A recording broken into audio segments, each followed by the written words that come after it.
Kicking off hour number 2, favorite of the program, back here on the Rich Eisen Show from Fox Sports and The Athletic, where he's got a ton of must-read material in advance of the draft. Bruce Feldman, good to see you, sir. How are you? Good to see you. All right, so let's go, I guess, in chronological order. The piece that you posted, I believe, over the weekend or on the cusp of the weekend. Yes, Sunday night. You spoke to a bunch of people about whether the Bears have everything set up properly for Caleb Williams' coaching staff and everything else. And what did you glean from these conversations? So myself and my colleague, Kevin Fishbein, our Bears writer, we spent a bunch of time talking to different people, from NFL quarterback coaches to people close to the Bears, about do they have like the right ecosystem basically to develop a talented young quarterback. And there's a lot to like for the Bears. I mean, you have now 2 elite receivers, you have a promising young tight end, and you have, they drafted a legit, offensive tackle in the first round last year. The roster is not bad, especially if you're taken in the top 5. The issues, though, are you have a new offensive coordinator, unproven. You also have, and this was a big deal to one of the NFL quarterback coaches I spoke to, who said, listen, it really matters who is in the room with a young quarterback. Because if things aren't right, it can ruin a quarterback, especially if they're being asked to be the savior. And in this case, you have Brett Rippon is one guy, and the other guy it's Tyson Bagent, who, despite the amazing arm wrestling pedigree, was an undrafted free agent last year. And so the question is going to be, if things aren't right for Caleb, who can he lean on? And who can tell him, hey, you got to do this or you need to do that? I mean, I don't know if it's going to land as well from the other guys in there. And, the guy he's most compared to, obviously, is Patrick Mahomes. But as somebody pointed out to me, Patrick Mahomes went into a very different situation. When he was a rookie, he had Alex Smith, who was a very well-respected, had done it, had been the first pick in the draft, by the way, and had spent a lot of time in the NFL. And then also the head coach and play caller is Andy Reid. That's not what he's going into in Chicago. Now, it's not to say he can't, turn into a great NFL quarterback, but some of the stuff around him is concerning. Let's put it that way. So what was the consensus? Just a shrug emoji? We don't know if he's got the right we'll see. ecosystem? I mean, look. Roster-wise, it sure looks like it's a nice setup. It is, especially with the 2 receivers you're talking about. Right. The concern, though, is... and I think people need to read the piece to hear the perspective of a real NFL quarterback coach talking about what really matters when you're a young quarterback. It's not just, he has really good receivers, it's going to go great on Sunday. There's a lot more to it than that. And again, Patrick Mahomes is already a Hall of Fame quarterback at 28, but his situation very different. I mean, who's your head coach? Like, that stuff matters. Who's your offensive coordinator? Who's the play caller? That stuff really matters, especially for a young quarterback. And then who does he lean on, day to day? Who is he, eating his meals with? Who's talking him through stuff? It's not to say it can't work at the Bears, because the Bears previously, when they've, flubbed the first quarterback, taken or first draft pick, they had some guys who, and the dynamic was off in the room, but that there's a reason why more than half the quarterbacks who go high in the draft don't live up to the hype. It's not because they don't have ability. I mean, Caleb has a ton of ability. It's just, how does the fit? And there's definitely stuff that Caleb needs to be broken from in terms of like the way he plays, his play style right now. There's a lot of stuff to like, but as this one coach said, it's like he can do some amazing things, and that's great in college. But don't do that when Myles Garrett is rushing you. It ain't going to work. It's going to go really bad. And it's a big difference. And what about the dynamic that Caleb Williams brings to the equation? And by that I mean, you have been covering this kid for a long time, and you know that this Thursday night is the moment that the entire Williams journey has been built towards making happen, and it's going to happen. He will be the first overall pick in this draft. Now that we're finally here, after all the conversation, if he wants a piece of the team, or he wants a piece of an agency, if an agent wants to hire him, and all of that stuff. What are your thoughts now that it's finally going to happen, and he's going to be in the care of a National Football League team that does things in a league that does things a certain way, and now Williams is about to walk in there. What are your 2 cents on now that we're finally going to see this happen? I mean, look, congratulations to him and his family. It is a great honor to get that, but that shouldn't be that's obviously not the end of the journey, right? And I think what is worth noting here, and I even mentioned Mahomes, and he's, still in his 20s, but it was a different dynamic where first Patrick was playing in Lubbock. He was not on a team where anyone was expecting to do that much. But also what was way different is Caleb comes through the transfer portal world and the NIL world, and he did it in a major market, right? And so we haven't really seen anybody come through it in terms of where he's been and the stuff yet. Now, there's been guys who've had NIL deals, but it's different when Bryce Young has a national TV ad, but he had come in Tuscaloosa in a very structured place with Nick Saban, as opposed to where Caleb is in a major market. Mm-hmm. And I think the ask was very different. And again, I'm not making excuses for him, anything. I just think it's a really different situation. And I think how people, including the NFL evaluators, kind of process how he handled it or any of that, it's kind of murky, I mean, and I say that because I think we're just at this stage now where it's very different than what it was 3 years ago. And again, this is a quarterback who did it in Los Angeles. It was not like Caleb stayed in a college town and, had a national ad campaign, which he did, but there was a lot of other stuff that was going on with him. And I think he is a big personality. I think he's a bright young man. And I'm fascinated to see how it works out. I do think it's a great thing for him that he has, 2 stud receivers that can go make plays for him. You just would like to see maybe, I don't want to say that, and maybe a more proven people he leans on in terms of like who's calling the plays and who's in the room with him. Interesting. And who could be on the team with him? He can get a 3rd stud wide receiver in short order as well, because they have the 9th overall pick. Bruce Feldman from The Athletic here on the Rich Eisen Show. The most recent piece, the one you just posted, I believe, today? It went up just this morning. Okay, and it goes up this morning, and usually you would do a deep dive and talking to, again, scouts and coordinators and coaches about the quarterback, certainly in a class like this, but you wound up talking about the receivers more than not.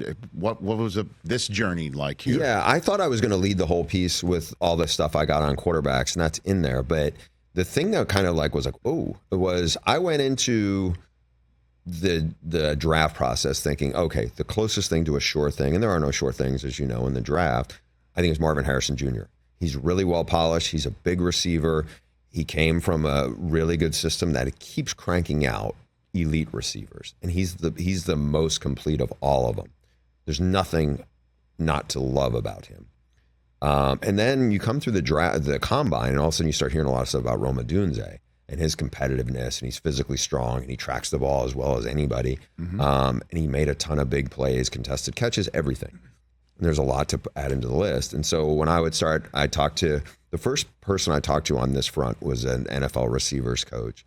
And I said, is Marvin number 1 on your board? And he said, no, Nabers is. And I said, really? He goes, yeah. And I think there's a bunch of other people who have Nabers number 1. And I said, and he goes, no knock on Marvin.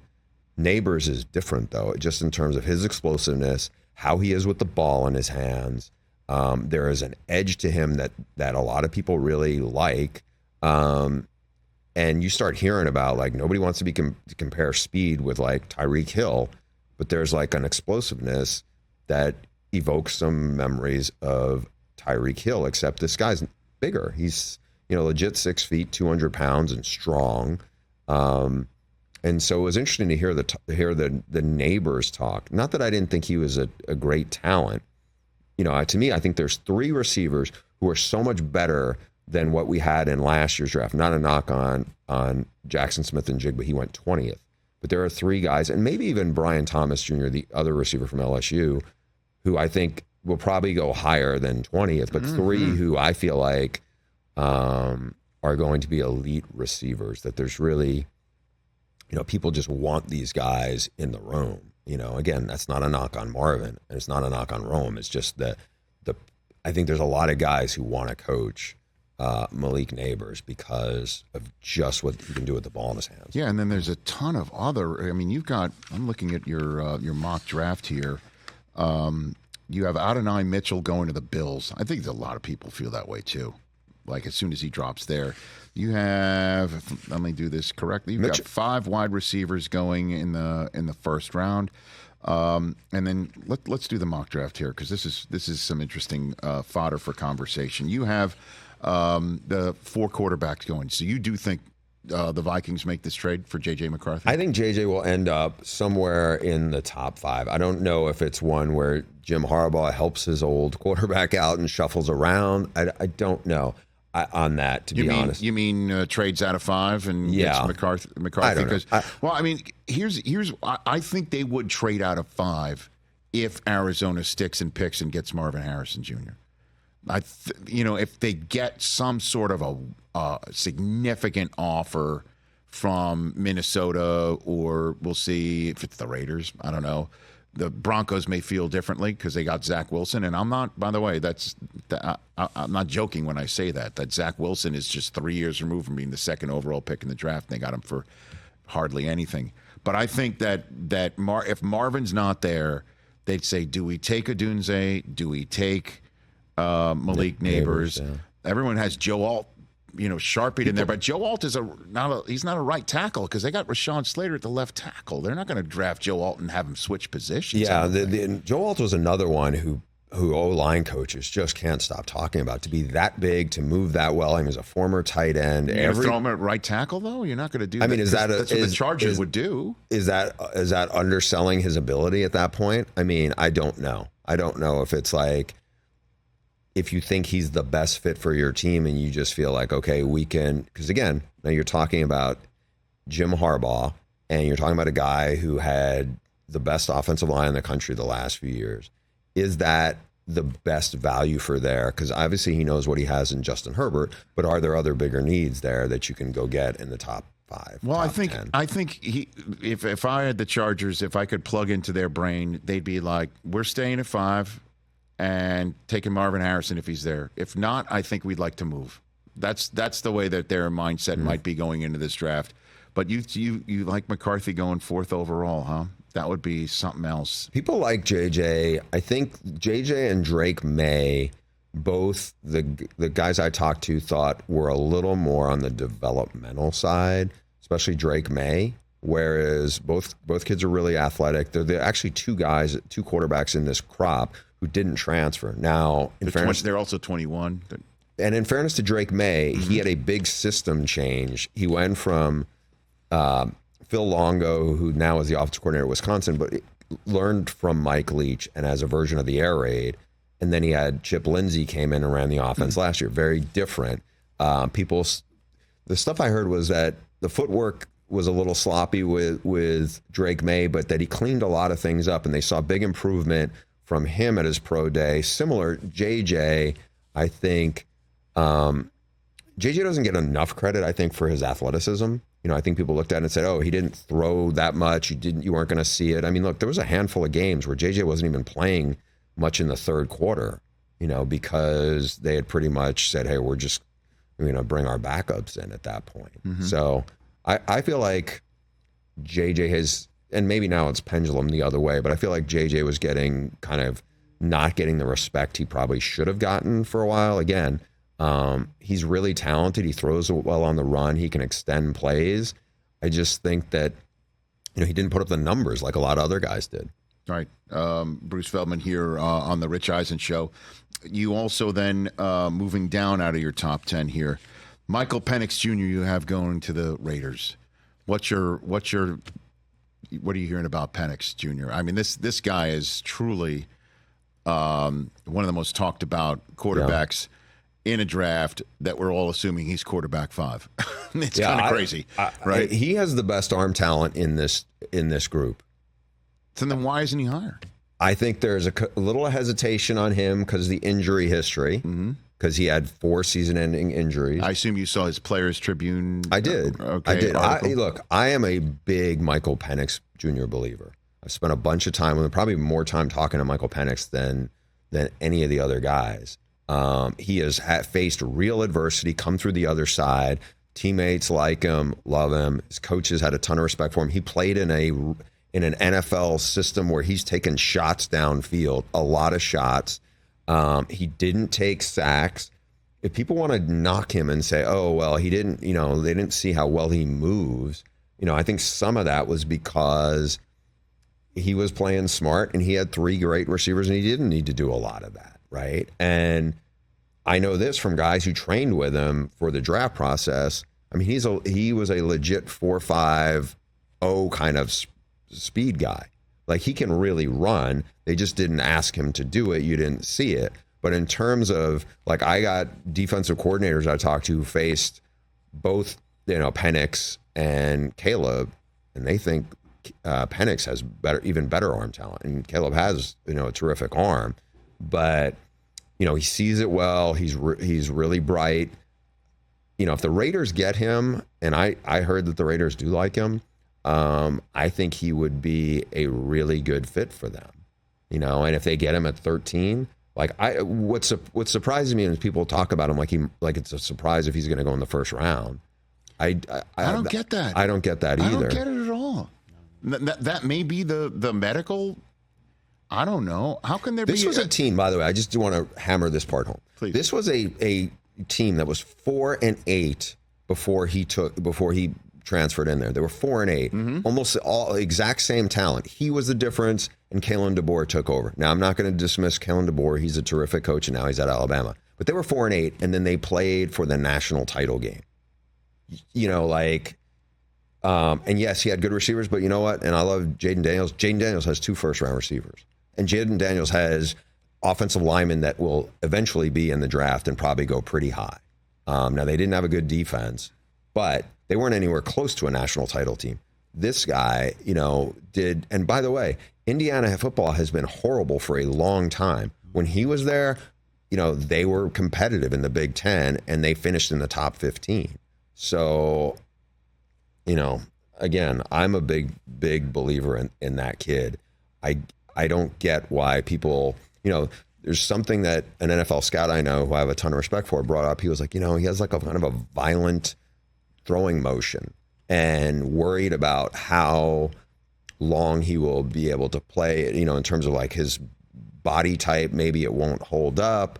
And I get when, NFL people kind of start to look at things like that and they get a little concerned because it's an investment you're making. You want to make sure your quarterback's going to be as best possible built to last. But in terms of what you see, what he's done, what he is, man, I'm a big believer. And then lastly, you have the Broncos trading back into the first round.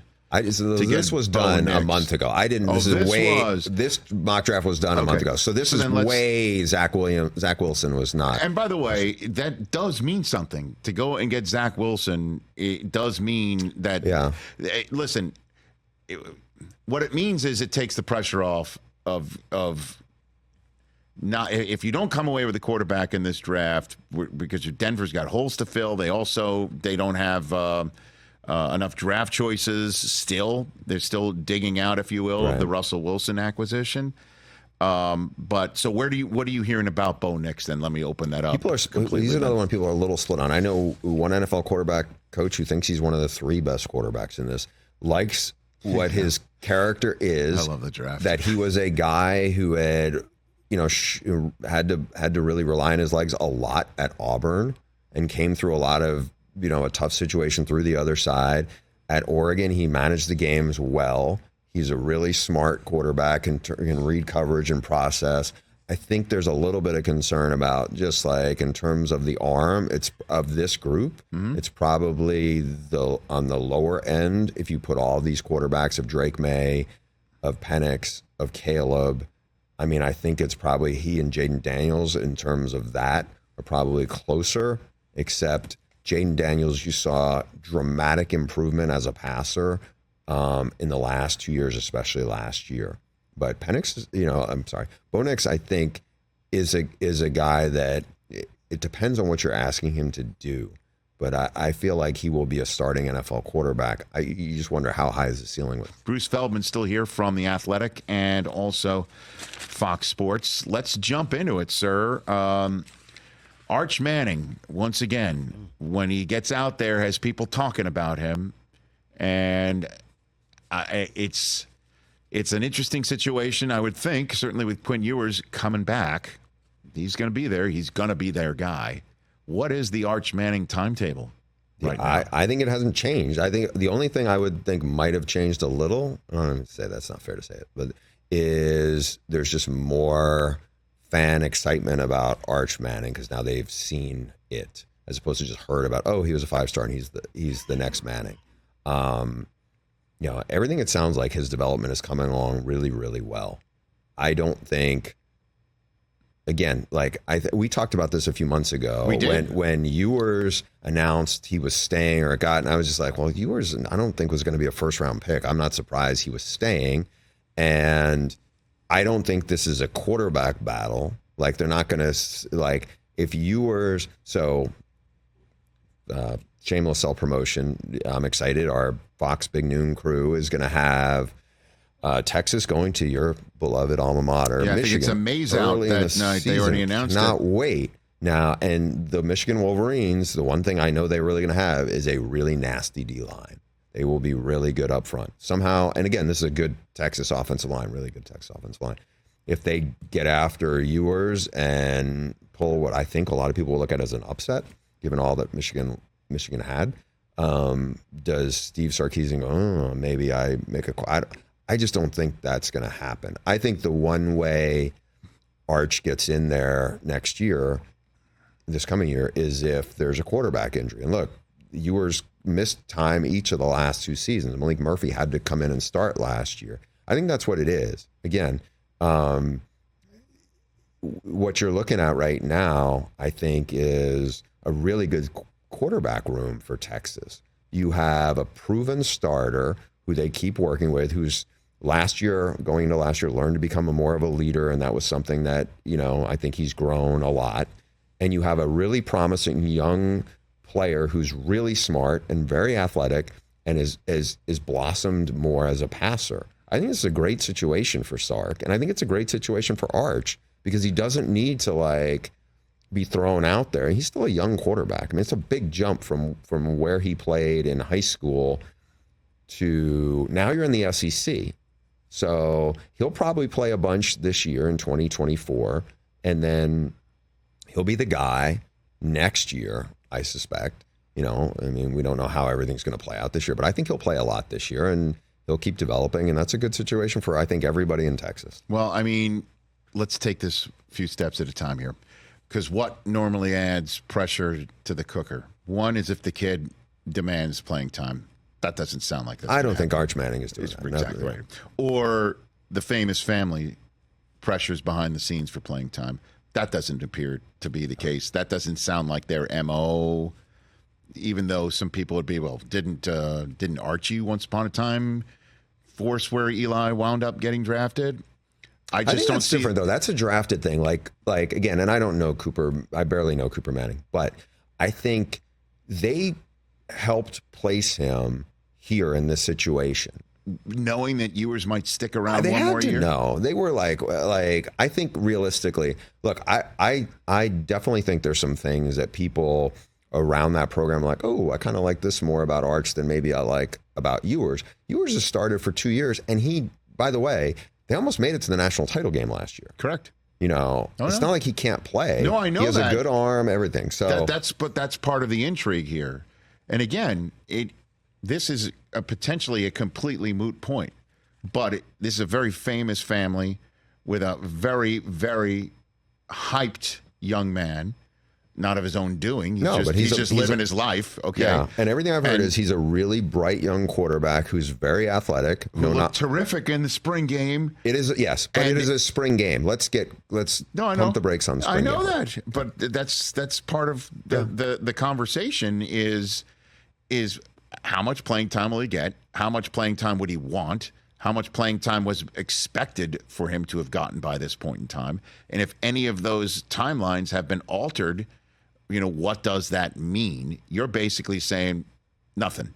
I'm saying that I think they probably are going to be pretty confident if Quinn Ewers gets hurt, like he has the last 2 years, that Arch Manning can go in and can run the offense, make plays when he has to, and can get rid of the ball. I think they're very confident in that. If Quinn Ewers wasn't, a 2-year starter and didn't almost lead them to the national title game, if he was just a run-of-the-mill, and I don't want to bag on any, former quarterbacks who are, and throw out a name. If he was just an average starter, I think it would be a little more drama into it. But this is a guy, again, they were really good last year, and he has developed. I'm not saying, I don't think he's Caleb, and I don't think he's like some of the quarterbacks that we just talked about, but he's talented. It's not like he's not. And I think let Arch keep developing, and then when he gets in, now what would be interesting is if he does get in and they have to play him because of an injury, and then he plays lights out. Yeah. Then that's a good problem probably for Steve Sarkisian to have. But again, I don't want to compare him to Malik Murphy, because Malik Murphy was a kid who was big, strong arm, sharp kid, but had never really played a lot of football because he came out of, during the COVID recruiting cycle and everything. He went in there and there was some good and some not, he needs more time. And now if Arch goes in there, when he gets in there and tears it up, then I think, but I just don't, I just don't see him going in going, all right, you saw the spring game. If you're not going to say it's an open competition going into fall camp, we're going to look at the highest bidder. Cause it's just I don't think, them doing anything. It's not like NIL reasons are going to matter to the Mannings. It's just what's the best situation for this kid? Cause he's still really young. Bruce Feldman here on the Rich Eisen Show. What did we glean for Michigan's quarterback situation? Did we glean anything from the spring game at all? I'll say this: we have Sharon Moore, by the way, on Friday's show, so I can ask them. So he'll give you the real answer, but I'm going to give you. I'm going to give you a little takeaway from. He might not give me the real answer. He probably won't. But so I know that people inside the quarterback room there, and Kirk Campbell, who's the new OC. I know he thinks they have 4 guys he felt really good about certain parts of them. When I talked to him not that long ago, he really liked how well Davis Warren could throw it. Remember, a couple of years ago, Davis was the backup, and he's a kid who has been through a lot. He overcame, battled through leukemia, and came in there as a walk-on. But he can throw and he can play, and he looked really good. I mean, Alex Orji is a very gifted athlete who I know they like as well. He's one of the best athletes in the program, which makes him one of the best athletes in the Big Ten. And, I think it's ultimately between those 2 guys. I wonder, and again, I think there's still stuff to be played out. The throws that Davis Warren made the other day, again, it's only a spring game, so I want to pump the brakes on what I'm about to say too. I would not go too far with it. But the way he threw it was some of this, kind of backed up some of the stuff I'd heard from people inside Michigan. So, what you see is they have one great tight end and potentially a couple of really good ones behind him. You have Donovan Edwards. We'll see what they do in the portal if they add another receiver. The offensive line obviously went from great to now they're rebuilding. I still think they have guys in there. We'll see about it. But then there's a lot of other stuff you liked. They were I don't know. I thought they were going to be an 8-win team coming out of this year because I just thought they just lost too much on both sides of the ball. We'll see. We'll see how much they can rebuild the offensive line, and maybe they add another DB because losing Rod Moore, I think, definitely hurt them. Well, I've heard some folks telling me that their best players are still there. 2 of their best players are still there. Will Johnson's still there, and that kid on that defensive line. He is not just that kid. I mean, Kenneth Grant is a monster in there, and amazing because he was once a 3-star guy. But there are other guys on that D line who are, I think will be high, probably top 50 draft picks on DJ's board at some point. And they got a transfer from Maryland who is one of the more talented defensive players in the conference last year, and it will help them in the front 7. I think they'll be. I still think they're going to be really good on defense. I think it hurts losing Mikey because he was such a playmaker, at nickel. But I know they've recruited well. I know they've developed guys. They weren't asking JJ to throw it all over the yard, but Orgy will give them that in terms of can extend plays, can use his legs to pick up first downs. I mean, Orgy's a big dude. I don't know if you've seen him. Yeah, in he's person. like Anthony Richardson size. Not quite as tall, similar. but I'm trying to think who he's, he can really run. So I'm interested to see what they do there with that, and we'll see what Donovan Edwards does as the feature guy now, because we know he's really talented. And what are you hearing out of Columbus with Chip Kelly there and the new mix? What'd you hear about that? People are glowing about you lose Marvin Harrison Jr. and Jeremiah Smith might be the most talented receiver they've had there in a long, long time.